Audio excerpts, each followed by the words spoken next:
அதாவது என்ன தெரியுமா, அதாவது காதல் பைத்தியம். அதனாலதான் இப்படி சொல்றேன்.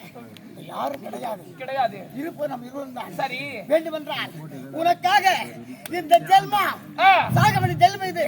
அதனால உன் கால வீர அப்போதாவது நீ அடிப்படிந்து வரையான்னு பார்க்கிறேன்.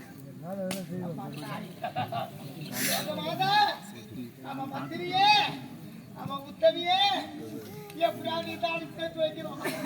இன்னும் கூட்டி வச்சு ஒரு செஞ்சு ஆக மொத்தத்தில் நான் அவளை அம்மா தாயே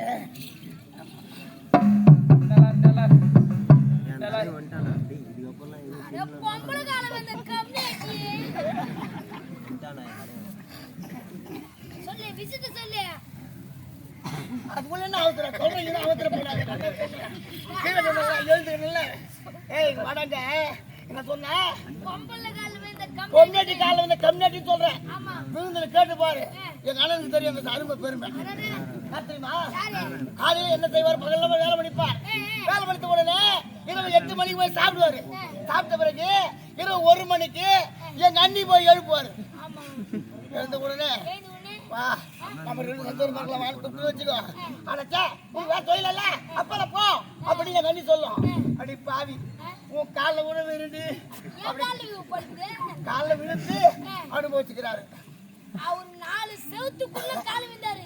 நீ இவ்வளவு பெரிய சபையில கால விழேன்னு கேக்குறேன். விந்ததன்னா நேரம் போறதுக்கு காலம் போறேன். போட எப்போதுமே ஒரு ஆடவன் ஒரு பெண்ணு கால வீரான்னா அந்த பெண்ணுக்கு மனம் மாறும். நம்ம யாரு கேவலம் உட்கார்ந்தாலும் மங்காலப்பட்டு ஒரு பெண்ணு ஒரு ஆடவன் வந்து காலம் வந்துட்டார.